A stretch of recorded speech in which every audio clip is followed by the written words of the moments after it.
In the rugged wilderness of Alaska, a man named Luke was returning from a peaceful day of fishing by the lake. The sky was beginning to dim, and instead of taking the long gravel road back to his cabin, he decided to cut through a dense forest trail he hadn't explored before. As he moved deeper into the thick undergrowth, an eerie silence fell over the woods. Suddenly, a massive shadow emerged from behind a cluster of trees, a towering grizzly bear standing directly in his path. Luke froze. The bear was close enough that he could see the steam of his breath and the raw tension in his muscles. His heart pounded, but he remembered his survival training. Slowly, he raised his arms and made himself appear larger, avoiding direct eye contact. The bear reared up, sniffing the air, its eyes fixed on him.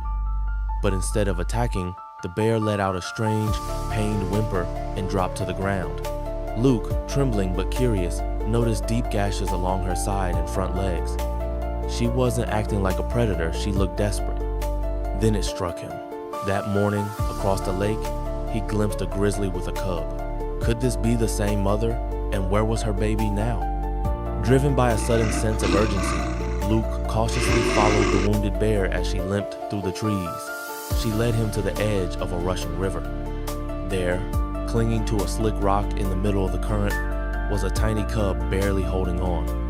Luke realized the mother must have tried to save her cub and been injured in the process, but she couldn't reach it now. Without hesitation, Luke sprang into action. He secured his fishing rope around his waist, tied the other end to a tree, and plunged into the freezing water. The current slammed against him with brutal force, but he pushed through, inching toward the cub. Just as he got close, the cub's grip slipped and it was swept into the current. Luke surged forward, catching the tiny bear by the scruff just before the rope pulled taut. With the cub held tightly in his arms, he fought the river and made it back to shore. The mother bear approached, but her legs gave out beneath her. Luke realized that if help didn't arrive soon, both bears might not survive the night. And then the sound of tires on gravel.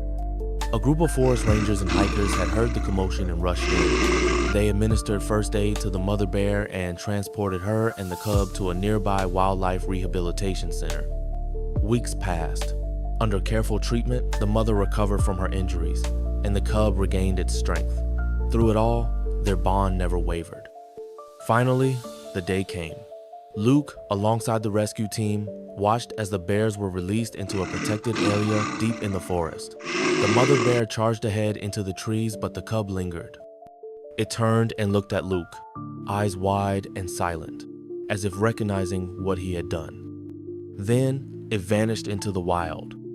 Luke stood there, soaked in quiet pride. He knew he'd likely never see them again, but that one moment, that look, was enough.